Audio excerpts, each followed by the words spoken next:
common problem I have seen a lot among English learner, that I can easily understand English, but when it comes to speaking, either I am not able to speak in English at all, or if somehow I did manage to speak in English, then I fumble a lot and I make multiple mistakes.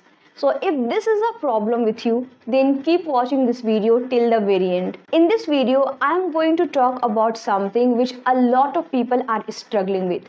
I have got so many comments from you guys where you complain that you can read in English, you can write in English, you can even easily understand English.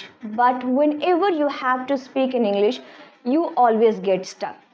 So first of all, I would like to tell you only one thing, that just relax. Sometimes we get too panicked that, oh my god, I have been working so hard to learn this language. I have been putting enormous amount of effort to become fluent in this language, but still I am not able to speak in English at all. This is a problem most of us face while learning foreign language, just because we don't have exposure of this language and we don't have surroundings of people who can help us to learn this language easily. And it's very simple that it gets difficult for us to be able to speak in that particular language. So first of all, we have to understand that it is one of the major issue which has to be solved by us as quickly as possible, because our purpose to learn English is to be able to communicate with others in English and to be able to express ourselves in English. But what if, despite putting a lot of effort, you are not able to do it?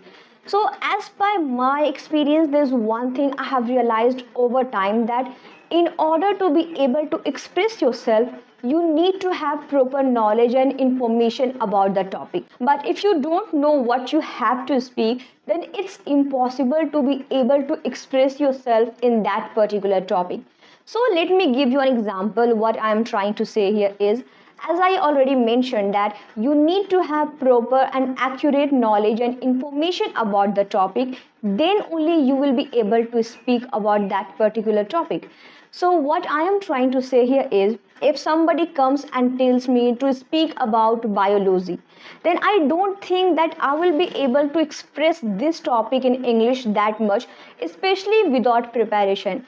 And there are two reasons behind this. First of all, while I was learning English, I did not get into the depth of biology, since I was not interested in this subject, and that's how I could not study about biology in English.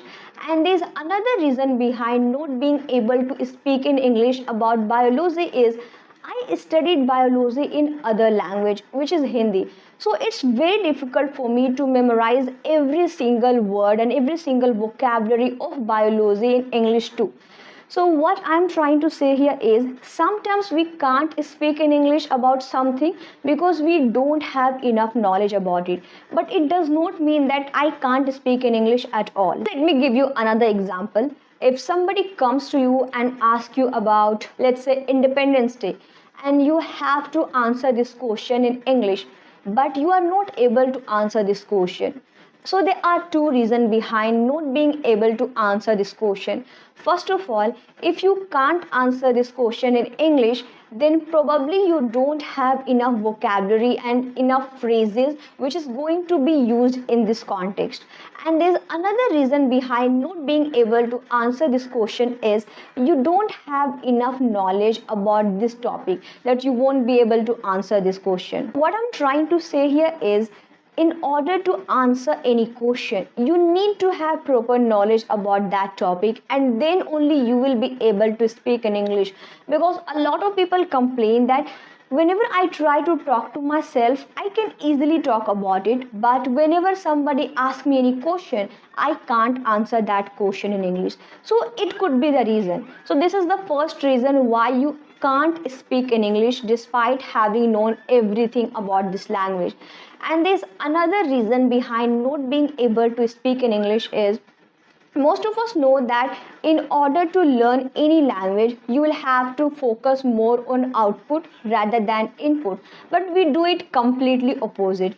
We focus more on input, which includes reading and listening, and we focus less on output, such as writing and speaking. Well, by saying you have to focus more on output, I do not mean that you have to completely stop listening and reading. These steps have their own importance and advantage, but if you want to speak in any particular language, you will have to focus on speaking and writing as well. So if you're watching this video, then I urge you to, right after watching this video, you have to speak just for 5 to 10 minutes. I know you can easily follow this step because it's not a long time. I'm not telling you to spend hours on speaking. You just have to make your time 5 to 10 minutes each day to speak in that particular language. So it's not a big deal. Every single person can follow this step. You don't need to worry about making mistakes. You don't need to worry about how broken your English is. That's perfectly fine, because in the beginning my English was also pathetic, but gradually I improved, and now you can see the result because I did not give up. I was speaking almost every single day, even though when I was not feeling like speaking, I did not want to speak at all. So if you feel that, okay, I don't have anybody whom I can practice my speaking English with, then don't worry. If you feel awkward to talk to yourself, then you can stand in front of mirror, or you can record yourself while speaking in English and then watch your video that how many mistakes you made and how you can correct them. So we talked about why you understand English but can't speak English at all. So now let's talk about how can we solve this problem. So there are two fabulous and effective tips which helped me when I was dealing with this issue. So without further delay, let's talk about the solution. So the first technique I followed when I was having this issue called shadowing. So shadowing is the technique where you listen to someone speaking in English and try to repeat what they are saying right after they say it.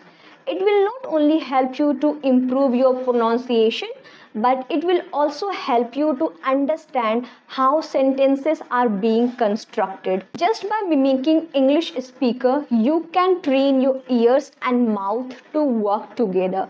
And this technique will not only help you to improve your speaking skill, but it will also make you speaking more natural and accurate. So I followed this step when I was not able to construct even a single sentence. Although I was understanding English, but I was not able to speak at all. So what exactly I used to do? First of all, I used to watch any video. I heard a sentence and then pause that video, and I used to repeat that word. So you have to keep one thing in your mind, that you don't have to repeat every single sentence. You can start with small and simple sentences, and then gradually you can build up complexity. So this step will not only help you to understand how a sentence is being constructed, but it will also help you to become a confident English speaker. So there's another technique you can follow to be comfortable with speaking in English, is called read out loud. So what you have to do, you can choose any paragraph or a page of a book and read them out loud. This technique will not only help you to improve your reading skill, but it will also make you comfortable with speaking. So if you can understand English but are not able to speak, then you can follow this step, because when you are reading something loudly, you are letting your mind to grasp and observe everything, and this technique will make you so comfortable with speaking that whenever you want to speak, a lot of sentences would quickly pop up in your mind. So here are two steps I followed when I was struggling with this issue. I hope my steps will help you too to get rid of this problem. So that's all I had to say. Thank you so much for watching this video. I hope you found it interesting and helpful. So please give it a thumbs up and do not forget to subscribe to this channel. And I will see you in the next video. Bye.